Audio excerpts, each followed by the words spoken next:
সময় তিন ব্যক্তির ঈমান থাকে না। ও নবী গো, আপনি বলেন না কোন তিন সময় তিন ব্যক্তির ঈমান থাকে না? নবী আমার বলেন, উম্মত কোন নেশাখোর যখন নেশা করে, নেশা করার সময় তার ঈমান থাকে না, ঈমান চলে যায়। এই নেশাখোরেরা তোমাদের ঈমান চলে যায়, ঈমান যার চলে যায় তারে বলা হয় বেঈমান। তুমি যখন নেশা করার কারণে তোমার ঈমান চলে যায়, যতক্ষণ পর্যন্ত কালেমা না পড়ো ততক্ষণ পর্যন্ত তোমার ঈমান ফিরে আসে না। এজন্য নবী বলছে তারা আমাদের দলভুক্ত নয়। নেশা করা যেমন যাবে না, নেশার কাজে সাহায্য করা তেমন যাবে না। যারা নেশা করে তাদের সাথে সম্পর্ক তেমন রাখা যাবে না, একই টেবিলে তেমন বসা যাবে না। ও বাবা শুনো শুনো, নবী আমার বলেন দুই নাম্বার যারা চুরি করে, চুরি করার সময় চোরের ঈমান থাকে না। বর্ডারের এই ফারের মালডারে যারা হেই ফার আনেন, আব্বাজি এটা কিন্তু চুরি করা হয়, বলে হুজুর টেহা দিয়া মাল আনি বিজিবিরে ধোকা দিয়া, এটাও তো কিন্তু চুরি রে বাবা। কারণ এটা বাংলাদেশের রেমিটেন্সে নাম ওঠে না, বাংলাদেশের শুল্কের মধ্যে নাম ওঠে না। এটাও চুরি, এটাও চুরি, এটাও চুরি।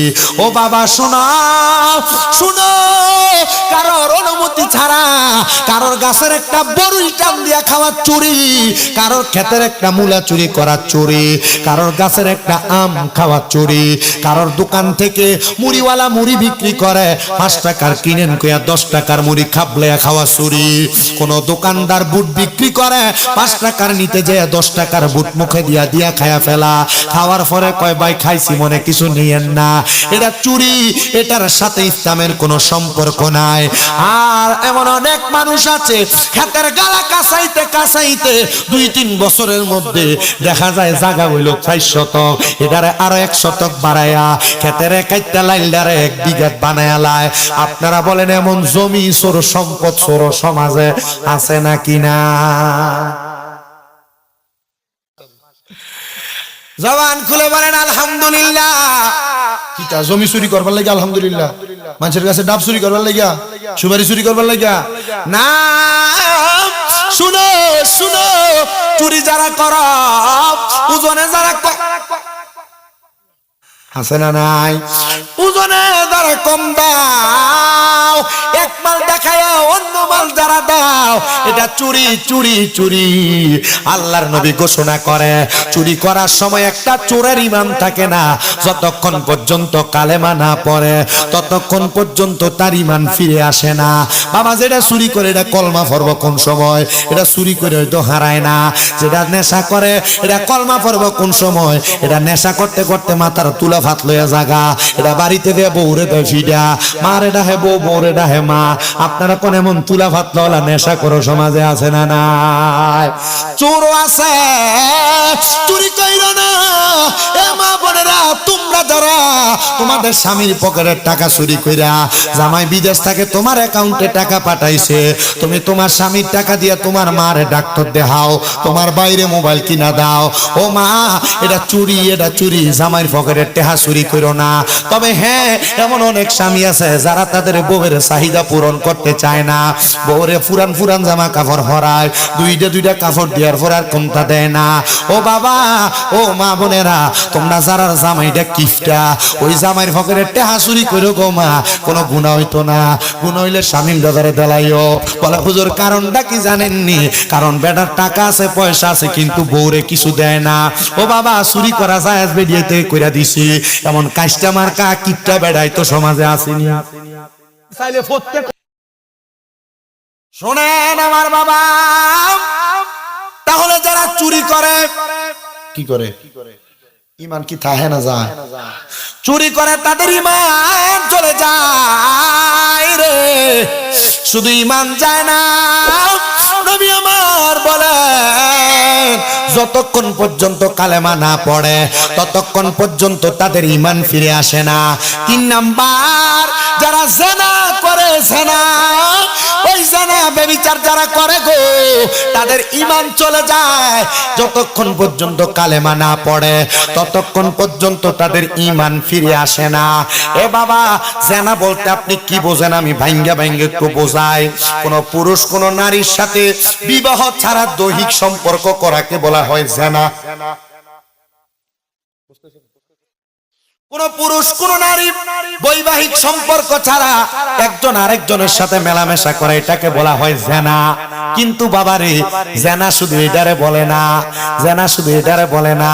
ঘরে বউ রাইখা অন্য বেডির দিয়ে সাউন, এটা জেনা। ঘরে বউ রাইখা অন্য মায়ের লগে কথা কোন, এটারে কই জেনা। ঘরে বউ রাইখা অন্য মায়ের গলার আওয়াজ শোনা, এটা কানের জেনা। ঘরে বউ রাইখা অন্য মায়ের সঙ্গে দেখা করার জন্য যাওয়া, এটা পায়ের জেনা। ঘরে বউ রাইখা অন্য বেডির হাতে হাত ধরা, এটা হলো হাতের জেনা। ঠিক অনুরূপ ভাবে কোন মহিলার স্বামী থাকার সত্ত্বেও ওই মহিলা কোন পরপুরুষের সাথে সম্পর্ক রাখা, কথা বলা, এটা মহিলার মুখের জেনা। কোন মহিলা তার চোখ দিয়া পরপুরুষের দিকে বাদে নজরে তাকানো, এটা তার চোখের জেনা। কোন মহিলা কোন পুরুষের সঙ্গে অবৈধভাবে কথা বললে, এটা তার কানের কথা শুনলে কানের জেনা। কোন মহিলা কোন পুরুষের হাতের মধ্যে, শরীরের মধ্যে হাত দিয়ে ধরা, এটা তার হাতের জেনা। কোন মহিলা দুনিয়ার জমিনে কোন পরপুরুষের সঙ্গে স্বামী ছাড়া অন্য কোন পুরুষের সঙ্গে দেখা করতে পাও দিয়ে হাইটা যাওয়া, এটা তার পায়ের জেনা। এ বাবা, এ যুব সমাজ, তোমরা যারা মোবাইলে, মেসেঞ্জারে, ইউটিউবের মাধ্যমে এবং হোয়াটসঅ্যাপের মাধ্যমে, ফেসবুক, সোশ্যাল মিডিয়ার মাধ্যমে অবৈধ সম্পর্কের সাথে লিপ্ত, খোদা কি কসম এটা জেনা, খোদা কি কসম এটা জেনা, খোদা কি কসম এটা জেনা। এই জেনা করার কারণে তোমার ঈমান থাকে না, ঈমান চলে যায়। আর যার ঈমান চলে যায় সে বেঈমান, বেঈমান, বেঈমান। বাবারে, যদি তুমি তোমার চোখটা দিয়া কোন অবৈধ নারীর দিকে তুমি তাকাও, কোন অবৈধ নারীর দিকে তাকাও, তাহলে কাল ময়দানে মাশরে তোমার চোখ সাক্ষী দিবে, আল্লাহ এই লোক তার চোখ দিয়া পর নারীর দিকে তাকাইছে, এই ব্যক্তিটার আমল নামার ভিতরে আমি জেনার গুনাহ চোখে আমারে অপবিত্র বানাইছি। এই লোক তার মুখটা দিয়া, তার কানটা দিয়া অবৈধ নারীর কথার আওয়াজ শুনছে, আল্লাহ গো আমি কান বেশি অপবিত্র বানাইছি। এই হাত দিয়া কোন পর নারীরে ধরছে, আল্লাহ তাআলা গো আমি হাত বেশি অপবিত্র বানাইছি। মনে রাখবারে বাবারা, এটা জেনা, এটা জেনা, এটা জেনা।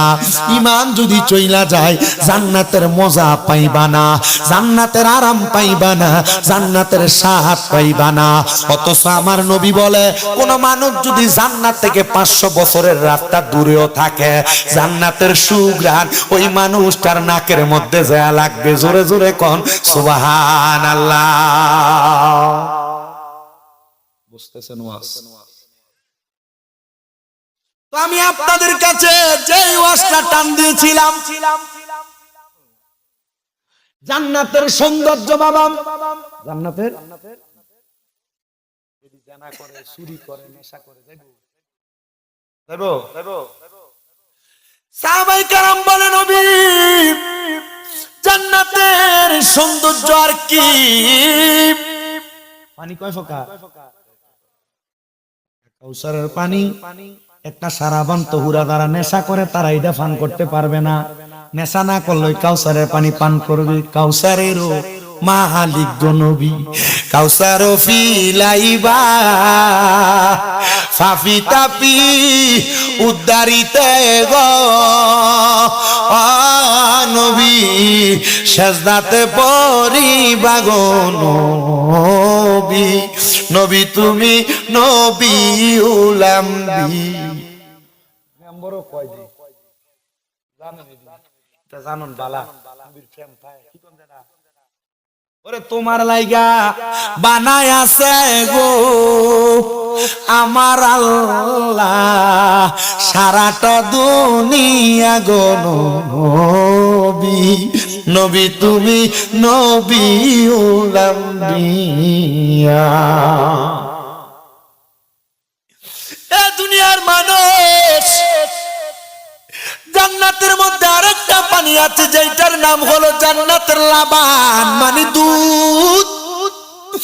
নবী গো, ওই দুধ কারা পান করবে? বলে যারা কখনো মানুষের সম্পদ হরণ করে নাই, মা মরিয়া গেছে বইনের সম্পদরা বুঝিয়ে দিছে না, বড় ভাই মরিয়া গেছে বাতিদাদের জমিটা বুঝাইয়া দেয় নাই, নাই নাই অভাব নাই। এমন যারা মানুষের সম্পদ মেরে মেরে খাইছে তারা কখনো জান্নাতের মধু পান করতে দুধ পান করতে পারবে না। 4 নাম্বার হলো জান্নাতের মধু। নবী গো ওই জান্নাতের মধু কারা কারা পান করবে আপনি বলেন না। নবী আমার বলেন উম্মত শুনো শুনো, ওই জান্নাতের মধু তারা পান করবে যারা কখনো তাদের জবান দিয়া গালি দেয় নাই, যারা কখনো তাদের জবান দিয়া মিথ্যা কথা বলে নাই। যুবক বন্ধু ব্যবসা বাণিজ্যের পথে যায়, খেলাধুলা করতে যায়, এক বন্ধু আর এক বন্ধুরে গালাগালি করো। এ বাবারা বাজার সদাই করতে যায় বন্ধু বান্ধব কত রকমের গালি গালাজ করেন রে বাবা। এলাকায় এমন অনেক মানুষ আছে সকালবেলা ওইটা লুঙ্গিটা তুইলা মানুষের গালাগালি না করলে তার পেটের ভাত হজম হয় না। এলাকায় এমন জাতের মানুষ আছে দোকানের মধ্যে বইয়া বইয়া মানুষের নামে গীবত করতে করতে তার পেটের ভাত হজম হয় না। মানুষের বদনাম করতে করতে ওই মানুষটা দুনিয়াতে থাইকা বড় অজস্র পাপ কাজ করে।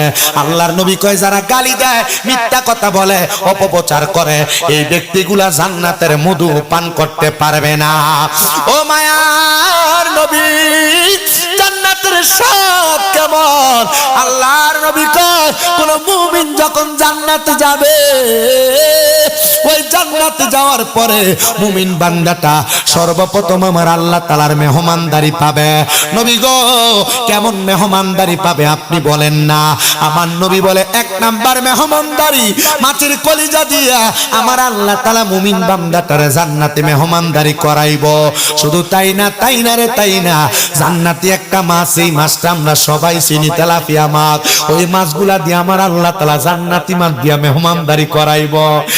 বাবা শুনো রে, ওই শুধু জান্নাতি মেহমানদারি না, নবী আমার বলে জান্নাতীরা জান্নাতে প্রবেশ করার সাথে সাথে আমার আল্লাহ তাআলা এক একজন জান্নাতীর খেদমতের জন্য জান্নাতের 40টা হুর দিয়া দিব খেদমত করবার লাগা। দুনিয়ার বেডির পাগল হইয়া, দুনিয়ার নারীর পাগল হইয়া কত ধন সম্পদ বিলেয়া দাও, আর জান্নাতের হুর কত সুন্দর জানুনি। দুনিয়ার বেডিয়ার গরি কিরিম মাইকা চায়না কিরিম মাইকা মাইকা সুন্দর হয়, ছায়া দেখো চেহারাটা যত সুন্দর পাওটা তত কালা। এটা সুন্দর না, এটা ধোকাবাজি কথা কয়।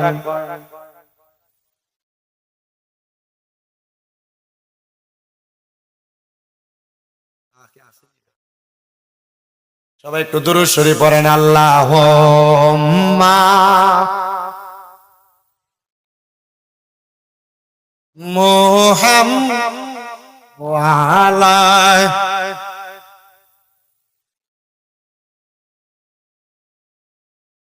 মুহাম্মাদ ওয়া আলা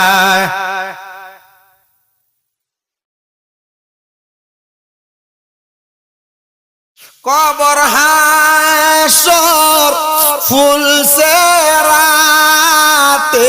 কেউ থাকবে না, থাকবে যিনি তিনি সোনার মদিনা।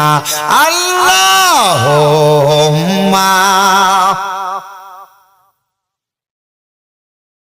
হাড্ডির ভিতরে যে মুজি আছে এটা দেখা যাবে। নবীজি মসজিদে নববীর মধ্যে বইয়া বইয়া এই কথা বলতেছে। আমার নবীর দরবারে পর্দার আড়ালে অনেক মহিলা সাহাবায়ে কেরাম খেদমতদার আনসাররা ছিল। এরা কান্দে আর কই নবী গো আমরা জামাইরে আমরা স্বামীরে ভালোবাসি, তা আমার আল্লাহ কি আমরা জামাইরারে আমরারে খেদমতের লাগে রাখতো না? নবী বেরিয়েতে জামাইর খেদমত করে না, এবার ওয়াজটা তার উপরে পড়তেছে। নবী আমার বলেন যদি কোন নারী তাদের স্বামীর অবাধ্য হয়, স্বামীর কথা না শুই না প্রত্যেক সপ্তাহে একবারে নয়নপুর বাজারে যাইয়া আর এই এলাকার মধ্যে নতুন নতুন রেস্টুরেন্ট গুলা হইলে গুলাতে গুড়া গুড়া ফুচকা খায়, যে বেরিয়াইতে জামাইয়ের কথা না শুই না বেপরদা ঘুরা বেড়ায়, যে বেরিয়াইতে অন্য কোন পরপুরুষের সাথে নিজের স্বামী থাকার সত্ত্বেও সম্পর্ক রাখি, যে মহিলারা বেপরদা চলে গো, আমার আল্লাহ তাআলা এই মহিলারা জান্নাতের হুরের সর্দার বানাইতো না। নবী আমার বলেন কোন মহিলা যদি তার স্বামীর খেদমত করে, কোন মহিলা যদি তার স্বামীর বাধ্যগত হয়, স্বামীর আদেশ মানে, স্বামীর হুকুম মানে, স্বামীর কথা মোতাবেক পর্দা করে, আল্লাহর নবী বলেন শোনো দুনিয়ার মহিলার দলেরা, ওই মহিলাটা ওই 40 জন হুরের সরদারিনী আমার আল্লাহ তারে বানাইবো। আরে তোমরা যারা বেরিয়েতে মারো, তোমরা যারা বউরে মারো, আঘাত করো, কথায় কথায় উলুট পালট হইলে গালে শটকোনা লাগাও, শোনো রে আমার এই মাতলা এলাকার বাবারা, ও এলাকার নওজোয়ানেরা, এলাকার ভাই বাবারা, তুমি যদি বউরে একটা থাপ্পড় মেরা থাকো আর তোমার বউ যদি তোমার জান্নাতের হুর গিলমানের সরদারিনী হইয়া থাকে, চিন্তা করে দেখো বেডির দলে 40 জন থাকবো, একটা করে মারলে তোমার একটু হায়া পাওয়া যাইতো না। এজন্য বউ মারতে সাবধান, মহিলাদের উপর অত্যাচার করতে সাবধান। এলাকায় প্রবেশ করার আগে আমার একটা ওয়াজের নিচে দিয়া এলাকার যে কোনো মহিলা একটা কমেন্ট করছে, হুজুর আমরা এলাকার মাদলা মাহফিলে আসলে আপনি একটু ওয়াজ করেন, জামাইরা বউর আর কি লেগা জানি গালাগালি করে, মা বাবার নাম তুলা তুলা গাইলাই। আমি চিন্তা করলাম দেখছেন নিরে আব্বা, এলাকার বেরিয়েতে আপনারা জামাইয়ের উপর কত খুনুস, আপনারা ব্যাপারে বাহিরের হুজুরের কাছে পর্যন্ত বিচার দেয়। আজকে আর কিছুক্ষণ চলতনি এ বাবা, যারা বগুড়ারে গাইলাও মা বাবার নাম তুলা বাইক গেলে বেরিয়ে থেকে বাইক ওয়াজটা হুজুরটা মনের মতো হইছে, আমরা ভক্কে কথা কইছে আর গাইলে এমনি কই বেরিয়ে জি না, এদিন দিন না আরো দিন আছে, এদিন লয়ে দেবে এদিনের কাছে বেড়াইতে 10টা কইলে আর আপনারা ধরতাছি।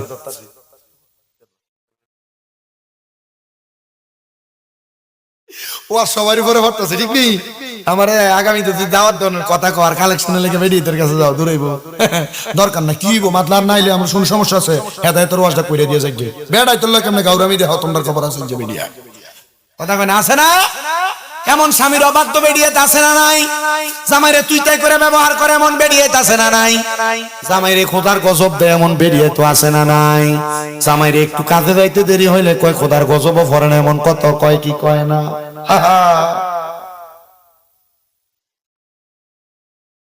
এ বাবা, মহিলাদের দোষের কথা পরে আসবে, আগে আমাদের দোষগুলো আমরা বলি, কারণ আগে আমরা নিজেরাই বাঁচতে হবে, তারপর আমরা আমরার মা বোনদের বাঁচাইমু। কথা কন্যা ঠিক কিনা বাবা? ও মুসলমান ইমানদার, আমার ওয়াজ কিন্তু জান্নাতের ভিতরে, আমি কিন্তু এখন জান্নাতের ভিতরে নাই, বাহিরের জগতের কথা কই। এই কাজগুলা ঠিক করলে আপনি জান্নাতের ভিতরে যাইবেন, কাজগুলা উল্টা পাল্টা হইলে জান্নাতের বাহিরে তাওন লাগো, যাওন যাইতো না। হ্যাঁ বাবা, আপনারা যারা মহিলাদেরকে গালি দেন, স্ত্রীর মা বাবার নাম তুলাম অমুকে জি অমুকে জি কয়ে কয়ে আপনারা আপনাদের বউরারে গাইলেন, আল্লাহর নবী কয়ে পুরুষের দলেরা তোমরা তোমাদের স্ত্রীদের মা বাবার নাম তুল্লা গালি দিও না। নবী গো কেন? আমার নবী কয় আমি নবী হইলাম মহিলাদের বাবা, তুমি যদি তোমার বউরে তার মা তুল্লা গালি দাও, নবী যদি মহিলাদের বাবা হয় তাহলে গালিটা কিন্তু ওই নবীদের স্ত্রীর উপরে যায়, ওই পরে তাহলে গালি দেওয়ার কারণে তুমি কাফের ফাসেক মুরতাদ জিন্দি কইয়া যাইবা, জান্নাতে যাওয়া যাবে না। এজন্য বউরারে গালি দিও না। আর আমরার ভিডিও তো একটু গাউরা টাইপের, গালি দিলে সোজা চলে, নাইলে বেহা বেহা চলে।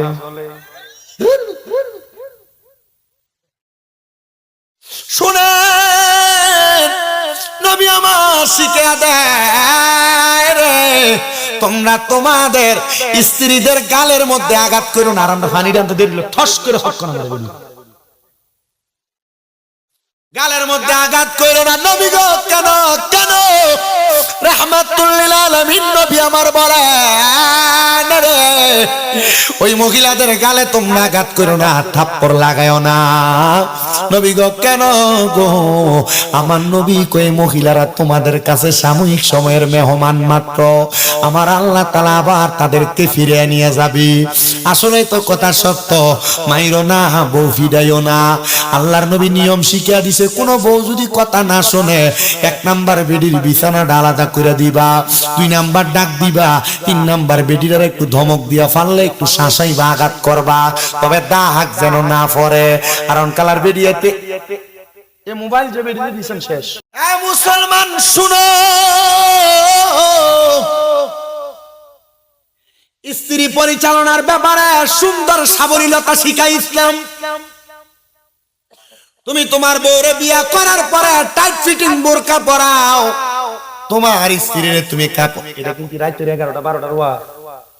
মুসলমান, আপনারা যারা বিবাহ করার পরে আপনার স্ত্রীর পাতলা পাতলা কাপড় পরান, মোটর সাইকেলের পেছনে নিয়ে ঘুরেন, আপনার স্ত্রীর আপনি বেপরদা চালান, শুনেন শুনেন, আল্লাহ কোরআনে বলেন ওয়াকরনা ফি বুয়ুতিকুন্না ওয়ালা তাবাররাজনা তাবাররুজাল জাহিলিয়াতিল উলা। পুরুষ মানুষ তোমরা তোমাদের নারীদেরকে জাহিলিয়া যুগের মহিলাদের মতো বের হতে দিও না। তোমার বেডিটা বেফরদা ঘুরে, টাইট ফিটিং জামা কাপড় পরা ঘুরে, পাতলা শাড়ি কাপড় পরা ঘুরে, পরপুরুষ তোমার বউয়ের দিকে নজর দেয়, তখন পরপুরুষ তোমার স্ত্রীর প্রশংসা করে, আরে ভাবি আপনারা দেখতে বড় ভালোই লাগে, বড় সুন্দরই লাগে, আর তোমার বউ তো তোমার কাছে থাকার কারণে তুমি প্রশংসা করো না, তখন বেডিরা তোমারে ভালো লাগে না, লোকের বাড়ির দেওয়ারটার ওই ভালো লাগে। কি কথা কন না কেন? আপনি আপনার চাচাতো ভাই খালাতো ভাইয়ের সামনে আপনার বউরে যাইতে দিতেছেন। হ্যাঁ, তোমার ছোট ভাই? জি না, আপনার ছোট ভাই, মনে করেন আপনার মার পেটের ভাই, যাইতে পারবো নি ভাবি। নবী আমার বলেন উম্মত, একটা দেবর হলো তার বাবির জন্য মৃত্যু সমতুল্য। কোন হাদিসের মধ্যে বলেন একটা দেবর হলো তার বাবির জন্য কাল সাপের মতো। নবীজি কেন বলে কাল সাপ কামড় দিয়ে মানুষ যেমন মারা যায়, একটা দেবর তার বাবিরে দেখলে ওই বাবিটার তেমন মৃত্যুবরণ করার মতো, এটা জীবিত যেই কথা মরা একই কথা। এজন্য বউডারে বেপরদা চালাইও না, তোমার ভাইয়ের সামনে যাইতে দিও না, পরপুরুষের সামনে যাইতে দিও না, তোমার স্ত্রীটারে তুমি পর্দা করাইও। মা বোন, আপনাদের কাছে এটা শরীয়তের ওয়াজ মনে হইতে পারে গো, আমি চাই না এ মাদলা এলাকার কোন মহিলারা দোজখে যাক, আমি চাই না সোনার বাংলাদেশের কোন মহিলা দোজখে যাক, আমি চাই গো সব মা বোনেরা জান্নাতে যাক। কারণ জান্নাতে যদি তোমরা যাও, আমার আল্লাহ তাআলা তোমাদেরকে নিয়ে আমার নবী আল্লাহর কাছে গর্ব করবে। কিন্তু বাবারে, আমরা যারা স্ত্রীদেরকে বেপরদা করি জানো, একজন মহিলার কারণে, একটা মেয়ের কারণে আমার আল্লাহ তাআলা 4 জন বেড়া মানুষকে জাহান্নামের আগুনে জ্বালাইবো, 4 জন বেড়া মানুষকে জাহান্নামের আগুনে জ্বালাইবো। যদি কোনো বাবা তার মেয়ের জন্ম দেয়, জন্ম দেওয়ার পরে ওই বাপ যদি তার মাইয়ারে পর্দা না করায়, আমার আল্লাহ তাআলা ওই মাইয়ার বাবার আগে জাহান্নামে নিয়ে যাইব। মাইয়া জাহান্নামে যাবে না, তার বাপরে সারা দাঁড়ায়া থাকবে আর বলবে, আল্লাহ গো, আমার আব্বা তো আমারে পর্দা করায় নাই, কইরে অমুকের বাবা কই আয়। এবার মায়া কইবা, আমার আব্বারে নিয়ে আমি দুজকের আগুনে জ্বলব। 2 নাম্বার, কোন ভাই যদি তার বোন রে পর্দা না করায় রে, এ ভাই তোমার বোনটা বেপর্দা ভাবে স্কুলে যায়, তোমার বোনটা বেপর্দা ভাবে রাস্তায় রাস্তায় খোলা চুলে হাঁটে, না না না, তোমার বোনটা গায়ে হলুদের অনুষ্ঠান হইলে অন্য বাড়ির ফোলা ফান্ডে হলুদ লাগায়, না না না। আল্লাহর নবী কয়, কোন ভাই যদি তার বোনকে পর্দা না করায়, তাহলে ওই বোন ততক্ষণ জাহান্নামে যাবে না যতক্ষণ তার ভাই তার সাথে জাহান্নামে যায়। 3 নাম্বার, এ জগতের মানুষ শোনো, তোমরা তোমরা যারা বিবাহ করেছ, কোন স্ত্রীকে যদি তার স্বামী পর্দা না করায়, কোন স্ত্রীকে যদি তার স্বামী পর্দা না করায়, তাহলে ওই স্ত্রীটা ততক্ষণ দোজখে যাবে না যতক্ষণ পর্যন্ত তার স্বামীর নিয়ে দোজখে গেছে। স্বামীদারে ডাক দিয়া ওই স্ত্রী দোজখে যাইব। তুমি কেমনে রে তোমার বউডার বেপর্দা ছেড়ে দাও? পর্দা করাও, পর্দা করাও, পর্দা করাও। আল্লাহর হস্তে মাফ চাই। ভিক্ষু করে ভিক্ষা পর্যন্ত বেরিয়ে পর্দা ছাড়া দেওয়া নিষেধ। আর তোমরা যে রাস্তায় বের হয়ে যাও, হাতার ওরাটা মাথার ভিতরে লইয়া রাস্তা দিয়ে হাঁটো, তোমরা যে রাস্তা দিয়ে চলাফেরা করার সময় বেপর্দা বেপর্দা জামা কাপড় পরো, এমন অনেক মহিলা মা বোন আছে গো। আমি তোমাদের কথাটা পরেই টানতেছি, তোমরা শুনবা। আর 4 নাম্বার, কোন সন্তান যদি তার মারে পর্দা না করায়, ওই মা ততক্ষণ দুজকে যাবে না যতক্ষণ তার সন্তানরে নিয়ে দুজকে না যাবে। তোমার দায়িত্ব তোমার মারে পর্দা করানো। বলে হুজুর আমার মার বয়স 60 বছর হয়ে গেছে গা, তবু কি আমি পর্দা করাইতাম? বলে হ্যাঁ হ্যাঁ হ্যাঁ, পর্দা করাইবা। এ বেড়ি আর বুড়া বেড়ি যারা আছো তোমরা শোনো গো, শ্বশুরের সামনে বাসুরের সামনে যাইও না গো বেপর্দা কইরা। পরপুরুষের সামনে দেয় না গো বেপর্দা কইরা। আল্লাহর কসম গো, জান্নাতে যাওয়া আটকায়া যাবে। আরে আমার নবী তো নবীর স্ত্রীদেরকে অন্ধ সাহাবীদের সামনেও পর্দা করতে বলছে। আমার নবীজি সাহাবী উম্মে মাকতুম নবীর দরবারে আসছে, চোখে দেখে না। নবীর 4 জন স্ত্রী একসাথে নবীর সামনে বসা। আমার নবী কয়, এই স্ত্রীরা তোমরা ঘরের আড়ালে চলে যাও। নবী আমার নবীরে প্রশ্ন করে, ইয়া রাসূলুল্লাহ আমাদেরকে তো আপনার সাহাবী দেখবে না। আমার নবী কয়, সে দেখবে না, তোমরা তো তারে দেখবা। এটা দিয়া নবী বুঝাইছে, মহিলারা কোন পুরুষ মানুষকে দেখলে তার ভিতরে খায়েশ তৈরি হবে, আশা তৈরি হবে, আকাঙ্ক্ষা তৈরি হবে। এই আকাঙ্ক্ষার মাধ্যমে ওই মহিলার ভিতরে জিনার মনোভাব তৈরি হবে। মহিলা জিনা ব্যভিচার করবে রে, জিনা ব্যভিচার করবে। এই জন্য না পারতেও কোনো মহিলারা পর পুরুষকে দেখো না। আমরা তো মাঝে মাঝে প্রশ্ন করে, হুজুর আমরা তো ইউটিউবে আপনারা ওয়াজ দেখি শুনি। আমি কই মা, ইউটিউবের ভিতরে তোমরা আমরা চেহারাটা দেখো না, মোবাইলে ওয়াজটা লাগে উৎ করে ফালায় রাখো, এরপরে আমরা ওয়াজটা শূন্য। আমরা চেহারাটা দেখা দেখা মা তুমিও গুনাহগার হও, আমরাও গুনাহগার বানাও। এ বাবা, অনেক মা বোনেরা বিবাহের দাওয়াত খাইতে যাওয়ার সময় এমন কাপড় পরে না, এমন কাপড় পরে। অনেক মা বোনদের পেটের অর্ধাংশ দেখা যায়। হিসাব মিলিয়ে দেখো, তোমার মা, তোমার বউ, তোমার বোন এমনে চলে। এটার কারণে তুমি জাহান্নামে যাইবা। জাহান্নামে যাওয়া কেউ আটকাইতে পারতো না। বহু মুরব্বীরা চিন্তা করে, হুজুর আজকে যে ওয়াজটা করতেছে, হিসাব মিলিয়ে তো দেখতাম জান্নাত দূরের কথা, জান্নাতের কাছে দিয়েও তো যাওয়া যাইতো না। আপনি ঠিক কইলেও ঠিক, না কইলেও ঠিক। সবাই একটু দরুদ শরীফ পড়েন। আল্লাহুম্মা সাল্লি মুহাব্বত সাইয়্যিদিনা মাওলানা ওয়া আলা আলি সাইয়্যিদিনা। দুই নয়নে রাসূল পাক দেখিলে কেমন হতো, জন্ম আমার নবীর যুগে হলে কেমন হতো,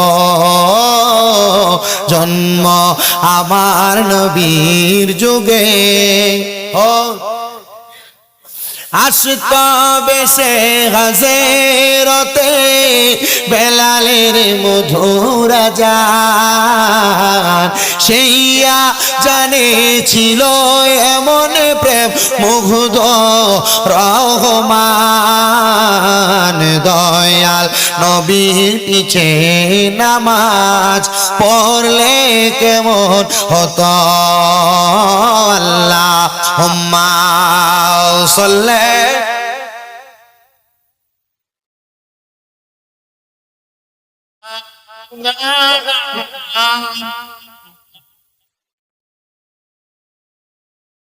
সাইয়্যিদিনা মা বোনের একটু মনোযোগ দিয়া শোনেন আমার আম্মাজিরাম, আপনারা যারা আপনাদের পেট দেখে দেখে চলেন, আপনাদের টাইট ফিটিং জামা কাপড় পরে পড়ে আপনারা যারা আপনাদের দেহ প্রদর্শন করে করে চলেন, ওগো আম্মুজি এই মাসটা হলো মেরাজের মাস। 26 তারিখ দিবাগত রাতে আমার নবীজি মেরাজে যখন গমন করেছিলেন, নবী আমার বলেন আল্লাহ তাআলা জাহান্নাম যখন আমি নবীরে দেখাইছে, আমি দয়াল নবীজি জাহান্নাম যখন দেখলাম, আমি দেখলাম জাহান্নামের মধ্যে 3 প্রকারের নারী আছে। নবী গো তারা কারা, তাদের পরিচয়টা দেন না গো। আমার নবী কয় 1 নাম্বার, 1 প্রকারের নারী দেখছি যাদের জিহ্বাটার ভিতরে আমার আল্লাহ গরম রড লাগে আগুনের উপর সেক দিতেছে। নবী গো তারা কারা? আমার নবী কয় যেই মহিলারা তাদের মুখটা দিয়া তারা জামাইরে আর তারা সন্তানদের লানত দিছে, উদার গজব দিছে, আযাবের কথা বলছে, বদদুয়া দিছে, এরা হলো সেই মহিলা। নবী গো আর কারারে দেখছেন? আমার নবী কয় 2 নাম্বার, আরেক প্রকার মহিলা দেখছি রে, যে মহিলারা জাহান্নামের মধ্যে যাদের মাথার চুলগুলার ভিতরে দইরা তাদেরকে শরীরটা সেক দেওয়া হইতেছে। নবী গো তারা কারা? আমার নবী কয় যে মহিলারা মাথার চুল বাঁধছে কিন্তু মাথার চুলগুলা ওটার কুজ মানে গরুর সুডির মতো ওসা দেখা গেছে, ওই মহিলাদেরকে আমার আল্লাহ তাআলা আযাব দিতেছে।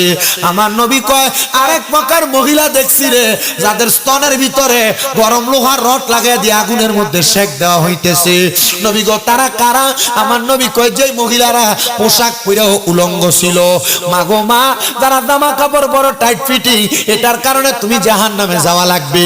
শরীর দেখা দেখা গুইরা গুইরা বেড়াও, এটার কারণে তোমার জাহান্নামে যাওয়া লাগবে। বন্ধু ও নবীর পাগলেরা, ও নবীর আশিকেরা, আমার মা বোনেরা, তোমরা এমন বেপরদা হয়ো না, স্বামীর আদেশ অমান্য করো না, স্বামীর আদেশের বাহিরে যে চলাফেরা করো না। অনেক মহিলারা তাদের স্বামীরা তাদের শ্বশুর শাশুড়িরে খাওয়াইলে এরা বিভিন্ন ভাবে তুলনা দেয়, বিভিন্ন ভাবে শ্বশুর শাশুড়িকে অবহেলা করার চেষ্টা করে। পর্দার অন্তরালের মা, তুমি বোকা, তোমার মতো বোকা পৃথিবীতে আর কেউ নাই। তোমার স্বামী যদি তার মা বাবারে খাওয়ায় মানে তোমার শ্বশুর শাশুড়িরে খাওয়ায়, এটার কারণে একটা বাপ মারের সন্তান বৃদ্ধ বয়সে যখন টাকা পয়সা দিয়া চালায়, খাওয়ায়, পড়ায়, আমার আল্লাহ তাআলা তার সম্পদের মধ্যে বরকত দান করে। তুমি বোকা, এজন্য তোমার শ্বশুর শাশুড়ি তুমি খাওয়াইতে চাও না, পড়াইতে চাও না।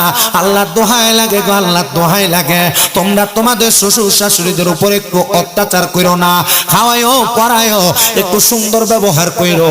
শ্বশুর শাশুড়ি একটু উলুট পালুট বললে তোমরা রাগ করো না, কারণ বৃদ্ধ হয়ে গেলে আমার আল্লাহ তাআলা এদেরকে ছোট বাচ্চা শিশুর মতো বানায় দেয়। এ বাবা, তোমরা যারা বউয়ের কথা শুই না, কাজকর্ম থেকে আইসা মা বাপরে ধমক দাও, বাজে ব্যবহার করো, এটা থেকে তোমরা একটু সাবধান থাকবা।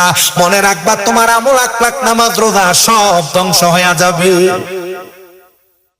ওই জান্নাত বড় সুন্দর, জান্নাতে যাইতে চাইলে যে কাজগুলা আমি নিষেধ করি এগুলা কইরেন না, যে কাজগুলা করতে বলি সেগুলা করবেন। নবীজি আমার বলেন আমি জান্নাতের সুঘ্রাণ পাইতে লাগলাম, আর বললাম আল্লাহ গো জান্নাতের মধ্যে আমার আল্লাহ আর কি দিবেন আপনি একবার বলেন না। আমার আল্লাহ জানাইছে হাবিব আর কি দিব জানেন গো, আপনার উম্মতেরা যখন জান্নাতে প্রবেশ করবে, এরা যখন এদের জবান দ্বারা এদের মনে মনে কোনো কিছু খাওয়ার জন্য মনে আকাঙ্ক্ষা করবে, আমি আল্লাহ তাআলা এদের সম্মুখে এদের খাবারের বস্তুটা হাজির করে দিব। ও বন্ধুরে, আমি হাদিসে মুবারাকা পড়ে দেখলাম, বুখারী শরীফে যে হাদিসটা নোট হয়, আমার নবী বলতেছেন উম্মত জান্নাতি ব্যক্তি যারা, তারা কখনো প্রস্রাব পায়খানা করা লাগে না। কেন লাগে না রে বাবা জানো? এটার একটাই মাত্র কারণ, কারণ কারণ আমার আল্লাহ তাআলা জান্নাতীদেরকে এমন একটা ঢেকুর প্রদান করাইবে, ঢেকুরের মাধ্যমে তাদের পেটের সকল খানা পেনাগুলা আমার আল্লাহ তাআলা হজম করে দিবে। জান্নাতি জান্নাতি জান্নাতি, ওই জান্নাতি হওয়ার জন্য সবাইকে চেষ্টা করা লাগবে, জান্নাতি হওয়ার জন্য নামাজ পড়া লাগবে, রোজা রাখা লাগবে, হজ করা লাগবে, যাকাত দেওয়া লাগবে, দান সদকা করা লাগবে, মহিলারা পর্দা করা লাগবে, স্বামীর হক হুকুম গুলা মানা লাগবে, পর্দা পশিদায় টাকা লাগবে। শুধু তাই নয় রে বাবা, দুনিয়ার জমিনে তাইকা বুজুর্গানে দিনদেরকে সম্মান করা লাগবে। যেহেতু আমার কাছে বলা হয়েছে হযরতে ফজলুর রহমান মুন্সি রাহমাতুল্লাহ আলাইহি নামক একজন আল্লাহর ওলি এখানে বসে আছে। দুনিয়ার মানুষের সমালোচনার অভাব নাই, দুনিয়ার মানুষের বাজে কথার অভাব নাই, তবে আল্লাহর ওলিদের সোহবতের মাধ্যমে জীবনটারে সুন্দর করা লাগবে, সাজানো লাগবে, ভালোভাবে সোহবতে থাকা লাগবে আউলিয়া কেরামের। হুজুর কেমনে সোহবতে থাকবো গো? ওনার নামাজ কেউ দেখে নাই, রোজা কেউ দেখে নাই, দুনিয়ার খানা দানা কেউ দেখে নাই। আরে ও আমার মাদলার বাবারা, আল্লাহর ওলিদের খানা দুনিয়ার কোনো মানুষ দেখা লাগে না। আমি একটু আগে একটা বয়ান করে মানুষকে শোনায় দিয়ে আসছি, আল্লাহর ওলি যারা, নেককার বান্দা যারা, এরা ভাত খাইলে পেট ভরে না, এরা গোশত খাইলে পেট ভরে না, এরা দুনিয়ার বড় বড় পোলাও কোরমা খাইলে পেট ভরে না। আল্লাহর ওলি হযরতে তাসাউফ রাহমাতুল্লাহ আলাইহি বলে, আমার খাবার ছিল 24 বার আল্লাহর জিকির। আমি আল্লাহ আল্লাহ আল্লাহ বলে বলে যখন 24 বার ডাক দিতাম, আমার পেটের ক্ষুধা নিবারণ হয়ে যাইত। তো আমাদের কুমিল্লাতে এমন একজন বড় আল্লাহর ওলি আছে, যিনার নাম হইল হযরতে শামসুরি রাহমাতুল্লাহ আলাইহি, যিনি যেটা চট্টগ্রাম ঢাকা চট্টগ্রাম রোডের পাশে মিয়ার বাজারের আগে সুয়াগাজীর পরে হাতের বাম পাশে অবস্থিত ওই আল্লাহর ওলি হযরতে শামসুরি রাহমাতুল্লাহ আলাইহি, ওনা কিন্তু এমন আপনাদের হযরত ফজলুর রহমান মুন্সি রাহমাতুল্লাহ আলাইহির মতো একটু মজ্জুব হালতের ছিলেন। ওনার স্বভাব ছিল উনি মসজিদের পাশে রাস্তার মধ্যে বসে থাকতেন আর আল্লাহ আল্লাহ জিকির আজকার করতেন। মানুষ ওনার সামনে আসলে ফু দিয়া দিতেন, মানুষ খুশি হয়ে ওনাকে হাদিয়া প্রদান করতেন। অনেক টাকা পয়সা থাকতো, তো মানুষ আম পাবলিক যারা, শরীয়তের মানুষ যারা, এরা সেটা দিত গা। এ বেটা নামাজ পড়ে না মসজিদে যাইয়া, এ বেটার কাছে মানুষ ফোনই ভাল লাগে আইয়া। আছে না এমন পাগল ফজল দরবেশ? হ্যাঁ, তবে নামাজ পড়ো, হ্যাঁ নামাজ পড়ে, বাইরে আইয়া সুদের টেহা গনে। তখন আরে সমাজে এমন অনেক মানুষ আছে, এই সুদকুটিরে ধরে নিয়ে মসজিদের সভাপতিও বানা, সুদকুর ঘুষকুটিরে ধরে নিয়ে এলাকার মসজিদের সেক্রেটারি বানা, এলাকার সর্দার মাতাব্বরির দায়িত্ব সুদকুর আর হারাম কুটিরে দেয়। এর নামাজ দিয়ে কোনো লাভ আছে? আর আমারও বুঝতে খুব কষ্ট, এরই কেমন নির্লজ্জ যা, সুদ খাইয়া ঘুষ খাইয়া মসজিদের সভাপতি তো যা, এলাকার মানুষের তুই জিঙ্গা তো সুদকুটার সভাপতি বানাইছেন। আরে কইস না, ওই মসজিদের ছাত্রা ঢালাই দনের সময় রক্তা দিছিল বেটা।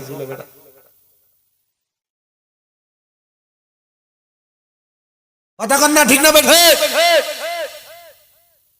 সুদখোরের সমাজে সর্দারি চলবে না, সুদখোরের মসজিদের সভাপতিগিরি চলবে না, বেনামাজির মসজিদে সেক্রেটারিগিরি চলবে না।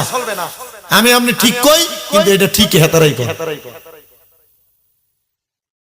কি নাই জোরে কন না বেটাই, শরম লজ্জা এ জীবন এক কাপ চা খাওয়াইলে এ বিচার ঘুরে এলা ফিটার হদ্দার। কথা কই না 500 টাকার কাছে বেশ হয়ে জায়গা এ আবার দা হদ্দারি করবার লাগে ফিটার।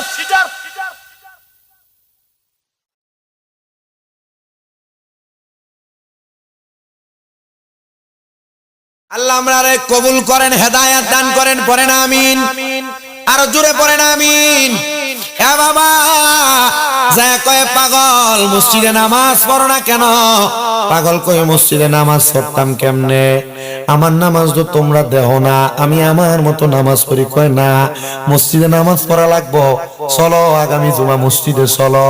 পাগল ডাক দিয়া কয়, আমি কার পেছনে নামাজ পড়তে যাইতাম রে? তোর আর ইমাম সাহেব, এটা তো ইমানই ঠিক নাই।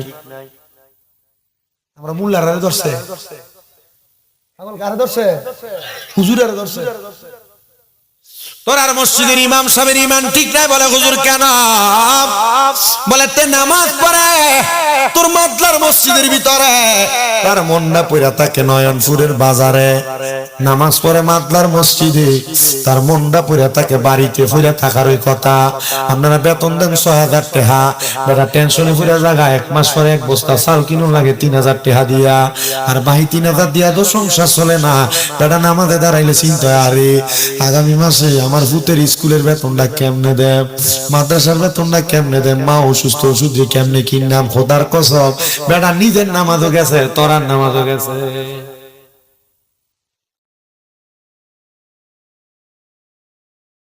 কোন জোরে কোন আপনারা তো ঠিক ঠিক করেন, মুক্তবের 50 টাকা বেতনের লাগে আপনার ঘরের দরজা 3 বার দাম লাগে। ঠিক আছে, আমার কাছে সব ওয়াজ আছে, আমার কোনো সাবজেক্ট দেওয়ার লাগে না, আমার ওয়াজ পুরো একবারে ফেকেশ দেয় করা।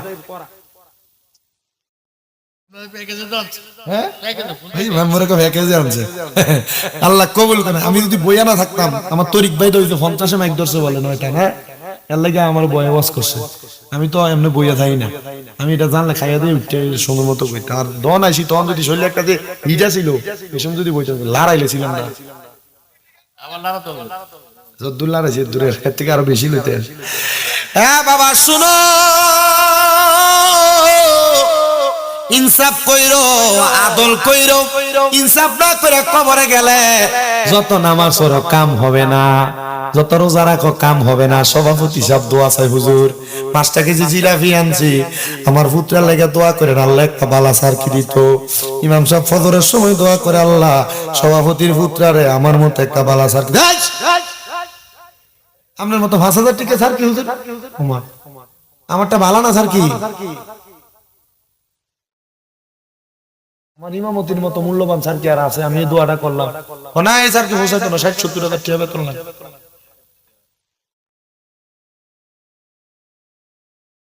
এ বাবা পাগল কয় না রে, তোরা ইমামের পেছনে নামাজ পড়তাম না, তার মন মসজিদে থাকে না। আপনি হুজুর মোল্লা মানুষ, বেটা কামেল ভাস মানুষ, আপনি এই কথা কয় না, মসজিদে যাওয়ার লাগবে, নাহলে আপনি এখানে আগামী সপ্তাহ থেকে বসতে পারবেন।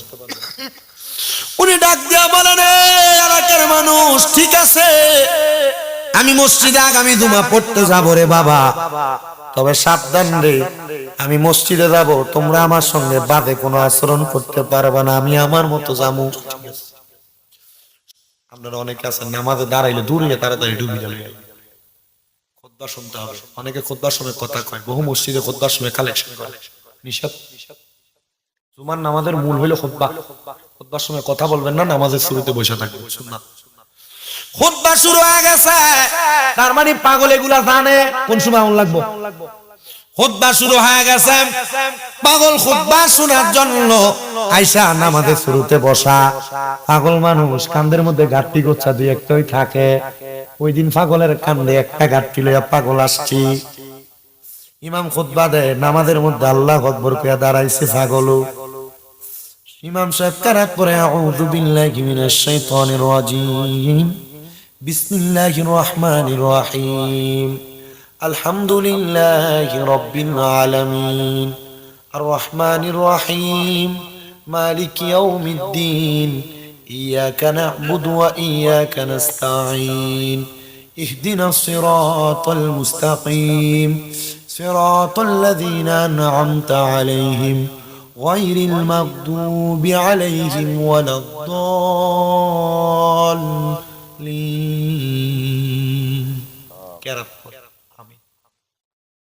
কেরাত পরে ইমাম সাহেব রুকুতে গেছেন, আল্লাহু আকবার। পাগল নামাজ ছেড়ে দিয়েছে। নামাজটা ছাইরা কান্দের ভিতরে যে পোটলাটা ছিল, ওই পোটলার মুখটা খুইলা ওই পাগলটা পোটলার ভিতরে গত 1 সপ্তাহ পর্যন্ত মানুষকে জারাইয়া ফুয়া দিয়ে টেহাড়ি খাইছে। এই টেহাড়ি ইমামের দিকে এমনি মেলা মারছে, পুরা মসজিদের ভিতরে ছড়ায়া ছিটিয়া দিছে, মানুষ নামাজ ছাইরা দিছে। ইমাম সাহেব নামাজ ছাইরা দিছে, কি এই সময় টাকা এলো কই থেকে? নামাজ ছাইরা সবাই যখন টাকা টোকায়, পাগলাটা লাফ দিয়া মসজিদের মিম্বরে দাঁড়ায় গেছে। ওরে পাগল ফকির বাদশা যারা, কেউ চিনে না তারে, রাস্তার মাতাল ফকির লোকটা অলি হইতে পারে ববে, সিনা রাখো তারে মানুষ, সিনা রাখো তারে। ওরে চুলে যদি জটলা লাগে, কইও না রে পাগল, এই পাগল হইতে পারে মাবুদ মাওলার পাগল রে, মাবুদ মাওলার পাগল। ওরে নামাজ রোজা লোক সমাজে, নামাজ রোজা লোক সমাজে করে না রে, পাগলে পাগল নামাজ পরে সদা হৃদ মন্দিরে ডুবে রে মন, পাগল নামাজ পরে সদা হৃদি মন্দিরে ডুবি। তাদের নামাজ দেখিবে কুঞ্জন, কিবা সাধ্য আছে, খাওন খোরাক দেখে না কেউ, এই না বব মাদে মানুষ, এই না বব মাদে। তারা দুনিয়ারও পাগল না রে, দুনিয়ারও পাগল না রে, পাগল মাবুদ মাওলার প্রেমে পাগল বইলা খেপায় না। অন্ধকারী ঘরের মানুষ অন্ধকার জগতে। কইলো না খানাও দেখতেন, প্রস্রাব পায়খানা কোন সময় করছে দেখতেন। পাগল যারা বিয়ে তো করে করছিল নি, করছে। এ বাবা মুসল্লিরও টাকা ঢুকায়, ইমাম সাহেব টাকা ঢুকায়, পাগলা লাভ দিয়া মিম্বরে উঠে গেছে। এলাকার সুশীল সমাজ তারা আমারে কইলি কেন লাগে আমি মসজিদে আই না। দেখছস নি রে, আমি যে কইছি তোরার ইমাম সাহেবের ইমানটা ঠিক নাই। নামাজ গেল মুসল্লি, তোরা নামাজ গেল কই? তোরা দেই নিজেরা টাকা টোকাস, কার পেছনে নামাজ পড়তাম? ওই এলাকার মানুষ ওই পাগলের পায়ের মধ্যে পড়ছে। হুজুর আপনি সত্য, আপনি সত্য গো হুজুর, আমরা দুনিয়ার রং তামাশার পাগল হয়ে গেছিলাম। হুজুর আপনি দোয়া করেন আল্লাহ যেন আমাদেরকে হেদায়েতের তৈবা নসিব করি।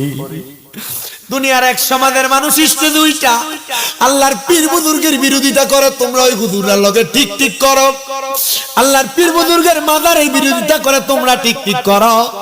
না রে বাবা না, পীর বুজুর্গানে দিনের কারণে আমরার ফরনে দুটিটা কইলা আমরারে লুঙ্গি ফরাইছে। ওই পীর বুজুর্গের বিরোধিতা করো না। কেল্লার মাজারের আশেপাশে কত অরাজকতার কাম হয়, এর লাগা তুমি কেল্লা বাবারে দোষ দিবা? না রে না না না, খেলার দোষ নাই রে, এগুলা হলো ওই মাজারের খাদেমরা দোষ। খাদেম দিলে যদি সুযোগ পাও মাঝে মাঝে দৈরে না ফাতলা কইরা বাড়ি দিয়া দিও, গুনাহ হইতো না, কারণ এরার কারণে অরাজকতা সৃষ্টি হয়। আল্লাহর ওলি উরুস মুবারকের নাম দিয়া যারা বেডিয়ে দিয়ে গান বাজনা করে, এটা ভণ্ড, এদের সাথে সুন্নিদের কোনো সম্পর্ক নাই। তবে বাবারে আল্লাহর ওলির উরুস মুবারকের নাম দিয়া কোরআন সুন্নাহর দাওয়াত যদি দাও, এটা হালাল। কোরআন খতম করো হালাল, সূরা কেরাত পড়ো হালাল। তোমারে কে প্রমাণ দিছে আল্লাহর ওলির উরুসের নাম দিয়া বেডিয়ে দিয়া গান বাজনা করতা? এটা কোরআন হাদিসে বলে না, এটা হারাম। এমন কোরআন হাদিস বিরোধী কাম যারা করে, এদের সাথে আমরা সুন্নির আর কোনো সম্পর্ক নাই। আপনি এমন উরুসের নাম দিয়ে বেডিয়ে গান করে, হারাম, 100% হারাম। আপনি হারাম কইলেও হারাম, না কইলেও হারাম। মহিলা থাকবো ফর্দার ভিতরে, সামা কাওয়ালি যেটার সুন্নাত প্রমাণ করতে চাই আমরা, কিন্তু সামা কাওয়ালি দিয়ে করবেন যে শিল্পী দিয়ে, শিল্পী তো নাই। হ্যাঁ স্টেজের ভিতরে আইয়ে যে মনে কষ্ট নেওয়ার দরকার নেই, হ্যাঁ স্টেজে আইয়া দাড়ি নেই, সামা কাওয়ালি গান গাইতে আইয়ে যে এটা না। শুধু হ্যাঁ যদি 6 ইঞ্চি ডাইলে গলার ভিতরে স্টেজে না ওঠে, এর গলা দিয়ে শুরুই আইয়ে না। কথা কোন আমরা তুমি কোন সামা কাওয়ালি করলা? তুমি হারাম বলেন, এটা কি হয় নাকি এলাকা? লাগি তো ঠান্ডা ঠিক আছে না জোরে, কারণ আমরা যারা আজকের মাহফিলের শ্রোতা, এটার ভিতরে সামনের কাতারের শ্রোতা।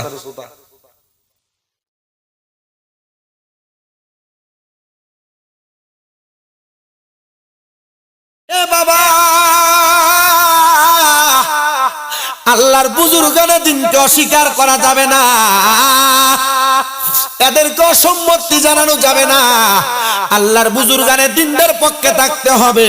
আল্লাহর রহমত পাওয়ার আশায় বুজুর্গানে দিনদের দরবারে যাবেন, এদের জিয়ারত করবেন, মরার কথা স্মরণ হইব। আল্লাহর বুজুর্গানে দিনের কথা স্মরণ করবেন। আমি কোরআনের আয়াত তেলাওয়াত করছি, ওয়ালা তাকুনু কাল্লাযিনা নাসুল্লাহা ফাআনসাহুম আনফুসাহুম উলাইকা হুমুল ফাসিকুন। আল্লাহ কয় তোমরা তাদের মতো হয়ো না, কাল্লাযিনা যাহারা নাসুল্লাহা তারা নিজের কথা ভুলে গেছে, ফাআনসাহুম আনফুসাহুম আমি আল্লাহ তারারে ভুলে রাখছি। আল্লাহ তারা কারা কয় উলাইকা হুমুল ফাসিকুনরা ফাসিক। আল্লাহর ওলি দরবারে যা দোয়া করবা, ও আল্লাহ তোমারে বন্ধুটার উসিলায় আমার মারে মাফ করে দাও, আল্লাহ তোমারে বন্ধুটার উসিলায় আমার আব্বারে মাফ করে দাও। দোয়া করবেন আজকের মুনাজাতের মধ্যে আল্লাহ আমাদের এলাকার মজলুম ওলি হযরত ফজলুর রহমান মুন্সির উসিলায় আজকের মাহফিল কবুল করো, এই গুরবাসীরে মাফ করো। আল্লাহ বিদেশ যাইতে পারি না, তোমার বন্ধুটার উসিলা আমরা বিদেশের ব্যবস্থা করো। আপনারা বলেন আল্লাহর ওলির উসিলা দিয়া অবতাগু ইলাইহিল ওসিলা আয়াতের উপর ভিত্তি করে দোয়া করলে আমরা আল্লাহ আপনার দোয়াটি কবুল করতে পারে কি পারে না? তবে পীর বুজুর্গের দরবারে যাইবা পরে আগে তুমি তোমার ঘরে মা বাপরে খুশি রাখো, মা বাপরে বাত না দিয়া পীর বুজুর্গের দরবারে যাইবা। আমি আমার বহু ভক্তরারে কইছি রে বাবা আম্মা আব্বারে খুশি রাখো, আপনারা দোয়ার বরকতে আমার ভক্ত বাংলাদেশে অভাব নাই, অনেক পুরুষ নারী সবাই আমার ভক্ত, অনেক যুবকেরা আছে আমার ভক্ত। আমি কইছি আম্মা আব্বারে খুশি রাখো, এরপরে নামাজ পড়ো, আম্মা আব্বারে খুশি রাখো, এরপরে রোজা রাখো, আম্মা আব্বারে খুশি রাখো, এরপর আমি হুজুর রে হুজুর হুজুর কইরো, নসে তোমার কোনো নামাজ দিয়া লাভ হবে না, একটা কোনো নামাজ কোনো লাভ হবে না, তোমার রোজা কোনো লাভ হবে না। ওই মা বাপরে গুরুত্ব দিও, গুরুত্ব দিও। আরে আমার দিকে তাকান, আমি আমার এই হাতগুলা দিয়া আমার মায়ের প্রস্রাব পায়খানা আমি নিজে পরিষ্কার করছি, আমার এই ঠোঁটটা দিয়ে আমার মার পায়ের ফাতার ভিতরে সুমা দিছি, আমার আব্বার পায়ে সুমা দিছি, আমার দাম কমছে না, আমার ইজ্জত আল্লাহ বাড়াইছি।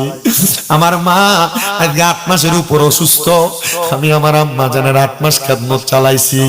আমার আম্মা জানলে যখন আমি হসপিটালের বেডে আলগি দিয়া তুলছি, আমার মা কান্দা দিছি।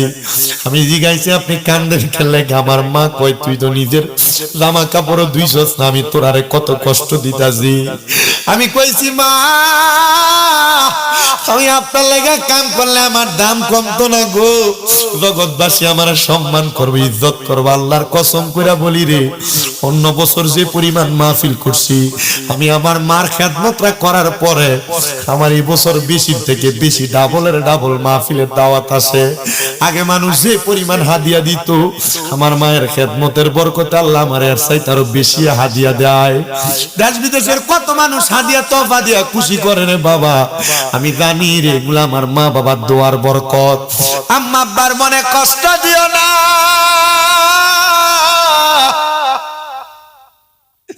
অনেক সন্তান আছে মা বাপরে কষ্ট দিয়া মাহফিলে বসত রে, দে তোর পাও আমার সামনে দে, আমি আমার দিব্বাটা দিয়া তোর আর পাউডি পরিষ্কার কইরা দিমু। তবু আদা করবি এখান থেকে বাড়িতে যাইয়া মা বাবার পাউডি ধরে ধরে মাপ চাইবা, কারণ মা বাবা মাপ না করলে আমার আল্লাহ তোমারে মাপ করতো না, আমার আল্লাহ তোমারে মাপ করতো না, আমার আল্লাহ তোমারে মাপ করতো না। আরে আজকের মাহফিল কবুল হবে কি হবে না এটার গ্যারান্টি কেউ দিতে পারবে না, তবে আমি একটা গ্যারান্টি দিয়া যাই, যদি আগামী কালকে দেখো মাদলার কোন দোকানে বইয়া কোন বুড়া মুরব্বী মানুষ কয় হে শামিম দাদার ওয়াজ শুইনা আমার পুত্রা বাড়ির যে আমি আব্বা ফের ফাউডি ধরে মাফ চাইছি, মনে করবা মাহফিলটা কবুল হয়ে গেছে। কারণ কি জানো, কারণ মা বাবার পায়ে ধরলে দাম কমে না। অনেক পোলাপান চিন্তা করে হুজুর আমি কোনোদিন আব্বা আম্মার লগে অন্যায় করছি না, আমিও কি মাফ চাইতাম সন্তান হে, আম্মা আব্বার পায়ে ধরে মাফ চাইও, মাফ চাইও, মাফ চাইও, দেখবা আমার আল্লাহ তোমার দাম বাড়াইবো, সম্মান বাড়াইবো, ইজ্জত বাড়াইবো। অনেক সন্তানেরা চিন্তা করে হুজুর মাফ চাবো দূরের কথা, আমি 2 ঈদে মা বাবার পাশে সালাম করি না। আরে সালাম না, আমি শামিম দাদা আমার মা বাবার পায়ের ভিতরে চুমা দিই। আম্মা আব্বার পায়ে চুমা দিলে আল্লাহর জান্নাতের চৌকাঠে চুমা দেওয়ার সওয়াব পাওয়া যায়। সন্তান মা বাবার পায়ে ধরে মাপ চাইও, চুমা দিও, 3 কথার সাথী পায়া মা বাপরে ভুল্লা যায়ও না, দমক দিও না, খারাপ ব্যবহার কইরো না, কারণ মা বাপ বেজার হইয়া গেলে আমার আল্লাহ বেজার হইয়া যায়। আল্লাহ যদি বেজার হইয়া যায় তোমার দিন ধর্ম সব বরবাদ হইয়া যাইব। অনেকে চিন্তা করে হুজুর হুজুর যারার বাড়িতে আব্বা আছে তারা বাড়িতে যে আব্বার পায়ে ধরে মাপ চাইবো, আমার তো আব্বা নাই, আমি কার পায়ে ধরে মাপ চামো হুজুর? হুজুর যাদের বাড়িতে মা আছে তারা বাড়িতে মার পায়ে ধরে মাপ চাইবো, আমার তো মা নাই, আমি কার পায়ে ধরে মাপ চামু? এ সন্তান, মা কবরে বাবা কবরে, আম্মা আব্বার জন্য তুমি কিছু করতে পারো না, চিন্তা করে দেখো রে ও মাতলার বাবারা, আম্মা আব্বা যদি বাইসা থাকতো, যদি তুমি তোমার মা বাপরে প্রতি মাসে 1000 টাকার আপেল কমলা কিনা খাওয়াইতা, 12 মাসে তো 12,000 টাকা লাগতো। মা বাপ যদি বাইসা থাকতো রে, মা বাপরে যদি তুমি খাওয়ান কোরাক খাওয়াইতা, তোমার আম্মা আব্বার পেছনে মাসে 2000 করে টাকা লাগলে 12 মাসে 24,000 টাকা লাগতো। মা বাপ তোমার কাছে টাকা পয়সা কিছু চায় না, মা বাপ শুধু কবরে থাকা তোমার কাছে দোয়া চায়। ওই মা কবরে যাওয়ার আগে, বাপ কবরে যাওয়ার আগে তোমার লাখ লাখ টাকার জায়গা জমি দিয়া গেছে রে, এই জায়গা জমি সম্পত্তি তুমি ব্যবহার করো, যদি না দিয়া যায় তো ভাড়া থাকলে মাসে 5,000 টাকা করে বাড়ি ভাড়া দিলে তোমার প্রতি বছরে 60,000 টাকা করে ভাড়া লাগতো। মা কবরে বাবা কবরে ওই টাকা পয়সা ধন সম্পদ কিছু তোমার লাগে না, একটা সন্তান শুধু সামু হাতটা বাড়ে কইবা হুজুর আমার মা আমার বাপ আমারে বড় কষ্ট করে মানুষ করছে, হুজুর আমার মারে আমার বাপরে আমি বড় ভালোবাসি, হুজুর এখন আমার করিম রব্বানা যালামনা আনফুসানা ওয়া ইল্লাম তাগফির লানা ওয়া তারহামনা লানাকুনান্না মিনাল খাসিরিন। মাবুদ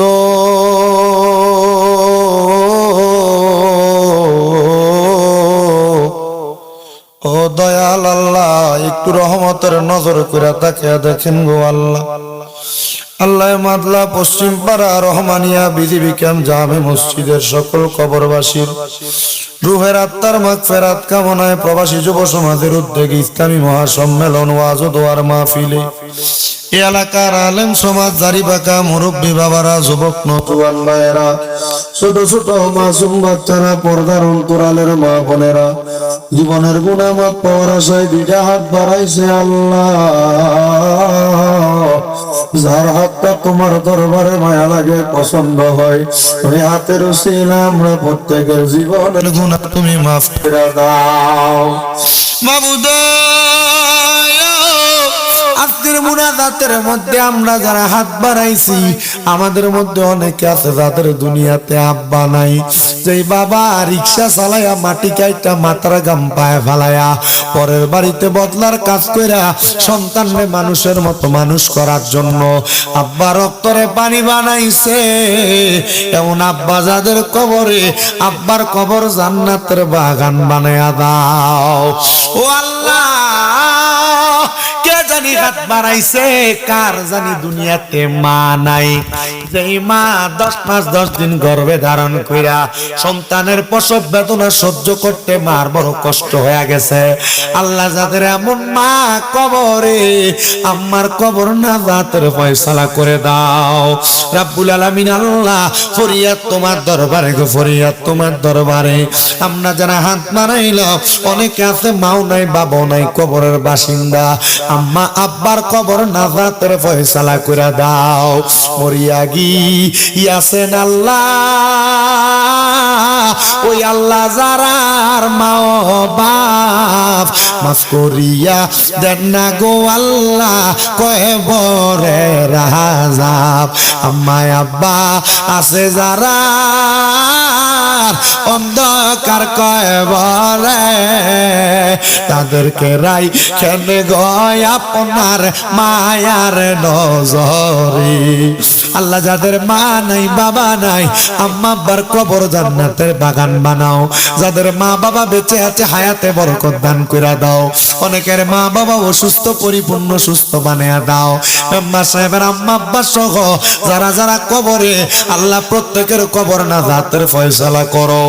আল্লাহ মাদলা এলাকায় তোমার একজন খাস বন্ধু শুয়ে রয়েছে হযরতে ফজলুর রহমান মুন্সি। আল্লাহ ওনার কবর ওনার মাকবারের উসিলা আমাদেরকে তুমি মাফ করে দাও। আল্লাহ বিশেষ করে প্রত্যেকের ব্যবসা বাণিজ্য কাজকর্মে বরকত দান করো। যারা চাকরি করে বরকত দান করে দাও, যারা পড়ালেখা করে বিদ্যা বুদ্ধি বাড়াইয়া দাও, মানে সম্মান ইজ্জতে জিন্দেগি নসিব করে দাও। ও আল্লাহ, আমার মেম্বার চাচা জানের একটা সন্তান আলেম মানুষ ছিলেন, দুনিয়া ছেড়ে বিদায় হয়ে গেছে। ওনার সন্তানের পক্ষ থেকে মাপ চাই। আল্লাহ ওনার কবর নাজাতের ফয়সালা করে দুইটা সন্তানরে তুমি জানো মান ইজ্জতের জামিনদার হয়ে যাও। আল্লাহ বিশেষ করে মাহফিলে যারা টাকা দিয়া, পয়সা দিয়া, শ্রম দিয়া, বুদ্ধি দিয়া, পরামর্শ দিয়া, মাইক দিয়া, লাইট দিয়া, প্যান্ডেল দিয়া, মিডিয়ার বাইরা সহ আল্লাহ বিশেষ করে তাবারুকের জন্য চাউল দিয়া, টাকা পয়সা দিয়া সহযোগিতা করছে, আল্লাহ প্রত্যেকের দান তোমার দরবারে কবুল ও মঞ্জুর করে নাও। আমার অনেক প্রবাসী ভাই বিদেশ থেকে দোয়া চাই, আমার প্রত্যেকটা প্রবাসীদের দোয়া তুমি কবুল করে নাও।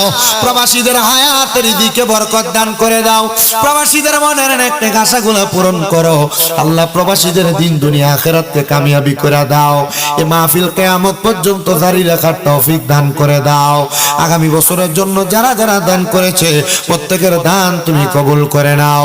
আল্লাহ বিশেষ করে আমার এক ভাই, আল্লাহ দুবাই প্রবাসী অসুস্থ মানুষ, হাতে ব্যথা পাইছে, উনি আগামী বছর মাহফিলের জন্য দান করে দিবেন, 10,000 টাকা নিয়ত করছে। আল্লাহ ওনার মনের নেক আশা পূরণ করো। আমার আরিফ ভাইয়ের বংশের কবর আযাব মাফ করে দাও। এমন যারা যারা দান করে গো প্রত্যেকের দান তোমার দরবারে কবুল করে নাও। বিশেষ করে আপনার আম্মা জান দোয়া চাই, সোনার দোয়া কবুল করে নাও। ও আল্লাহ, আমাদের প্রত্যেকের ব্যবসা বাণিজ্য, কাজে কর্মে, চাকরিতে বরকত দাও। যারা পড়ালেখা করে বিদ্যা বুদ্ধি বাড়াইয়া দাও, মানে সম্মান ইজ্জতে জিন্দেগি নসিব করে দাও। পর্দার অন্তরালের আমার অনেক মা বোনেরা দোয়া চায়, আমার মা বোনদের দোয়াগুলা কবুল করে নাও। বিশেষ করে সকলের শারীরিক মানসিক আল্লাহ প্রকাশ্য অপ্রকাশ্য রোগ থেকে তুমি সেবা দান করে দাও। যাদের কন্যা বিবাহ দিতে পারে না ব্যবস্থা করো, যাদের চাকরি নেই কাজকর্মের ব্যবস্থা করে দাও। ও মনি, মরণ দিবা দুঃখ নাই গো, তবে বেঈমান বানায় মরণ দিও না। আল্লাহ, মরণের আগে বারবার মক্কা মদিনা তাওয়াফ জিয়ারত নসিব করায়ও। মদিনা না দেখা যদি মারা যায়, মরার পরে রুহটা মদিনা মদিনা বলে কানবি। আরে যার নাম রেখেছো তুমি মুহাম্মদ রাসূল, ওই নামের উসিলায় দোয়া করো হে কবুল। আল্লাহ করো হে কবুল, আল্লাহ করো হে কবুল। আল্লাহ, যাদের মা যাদের বাবা বংশের মানুষ বেঁচে আছে, আল্লাহ সবাইকে নিয়ে একবার হইলো মক্কা মদিনা হজ্জে বাইতুল্লাহ জিয়ারতে রওজা রাসূলুল্লাহ নসিব করায়ও। মরণ দিবা দুঃখ নাই, বেঈমান বানায়া মরণ দিও না। মরণের আগে নূর নবী রাহমাতুল লিল আলামিন নবীর নূরানি চেহারা মোবারক দেখতে দেখতে আমাদের প্রত্যেকের আখিরি জবানে মধুর কালেমা পড়ায়া দিয়েন, লা ইলাহা ইল্লাল্লাহু মুহাম্মাদুর রাসূলুল্লাহ সাল্লাল্লাহু আলাইহি ওয়াসাল্লাম। একজন উঠবেন না,